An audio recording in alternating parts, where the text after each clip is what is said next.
everyone, and thank you for watching WENY's Buffalo Bills Red Zone alongside Dan Fates. I'm Jenna Cottrell. Now, Dan, the Bills getting to work after a short week. They cleaned up Miami at home last Sunday, so now it's time to move on and face off against the Jets. What do you think you need to see this week?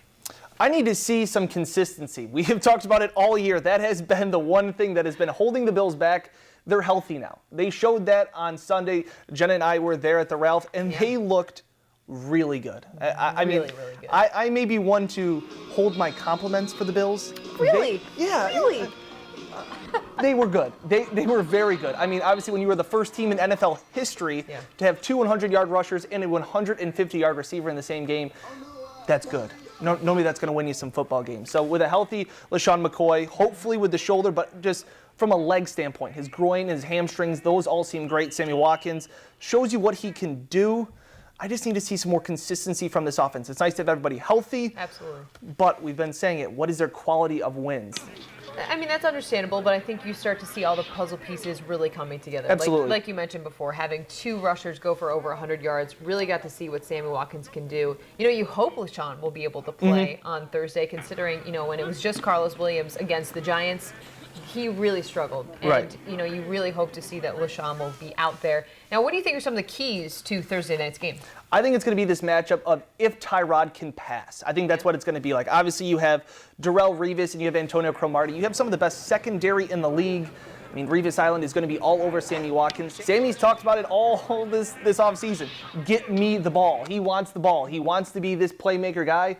You're not going to make your money against Brett Grimes in Miami. You're going to make your money against Darrelle Revis in MetLife Stadium. So that's what I got to see, because if you can't, all of a sudden Tyrod, they can load the box against the run. That's where I see problems. They were explosive last week against Miami. They need to keep being explosive. Well, I think a really big thing is, you say, the Sammy Watkins. He wants that marquee name, and I think this is the perfect way to prove it. And I think if the Bills will be able to set the benchmark and have Sammy perform the way he did on Sunday against Miami. Obviously, you're not expecting that caliber of game again, but to have just glimpses of those bright spots would be huge. It seemed like the defense, you know, Rex turned them loose at the end of the, you know, in the second half of that game, and they were crushing Tannehill. So maybe there's more of that, but I don't know. With all this hype, I just got to wait and see. I was about to say the hype. Rex Ryan going back to New York, the team that fired him. Do you think that will have any play into the way that Rex kind of game plans for this week? If anything, I'm going to say it's going to have a negative impact. I think the same way that he, even as much as Rex tries to downplay this and, oh, it's just another game, it's just a big win for us, we need to get. I mean, he's Rex Ryan, and what he does is he brings that upon himself in his time with the Jets, and you know it's talked about all week. And the last time we knew that this was a Rex versus, you know, the team, it didn't bode so well against the Patriots. So so I'm talking about an overhyped team in Buffalo going up against a good Jets team. They're a good team. They're a good team, but I would never put them on the same.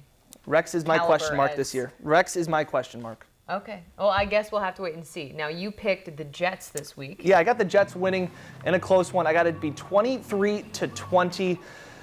I don't know why. Jenna, we talked about this before when we were asking what our picks were.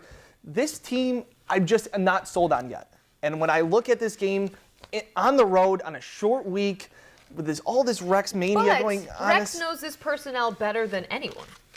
You have to have that little tip in your cap. Right. And he still says the Jets. I think that my brain is telling me to go with the Bills. I just don't. I can't do it. Your heart is saying otherwise. I still think that this Buffalo team still needs to prove something to me. They disappointed me so much earlier in the year. I'm not yet ready to jump on the bandwagon and think that this is a playoff team just yet. Oh, you mean against the Jags? Yeah. Is that what you're okay. So I actually did pick the Bills. I think that, like I said earlier, I mean, Rex knows this Jets personnel better than anyone. I think that if you were to match up the quarterbacks, I think Tyrod is more talented than Ryan Fitzpatrick. And I think that LaShawn, if healthy, as well as Carlos, can put together some runs, put together some drives. I think this Bills team will be in good shape. So, it's a short week for Buffalo. Game time for Thursday is set for 8:25.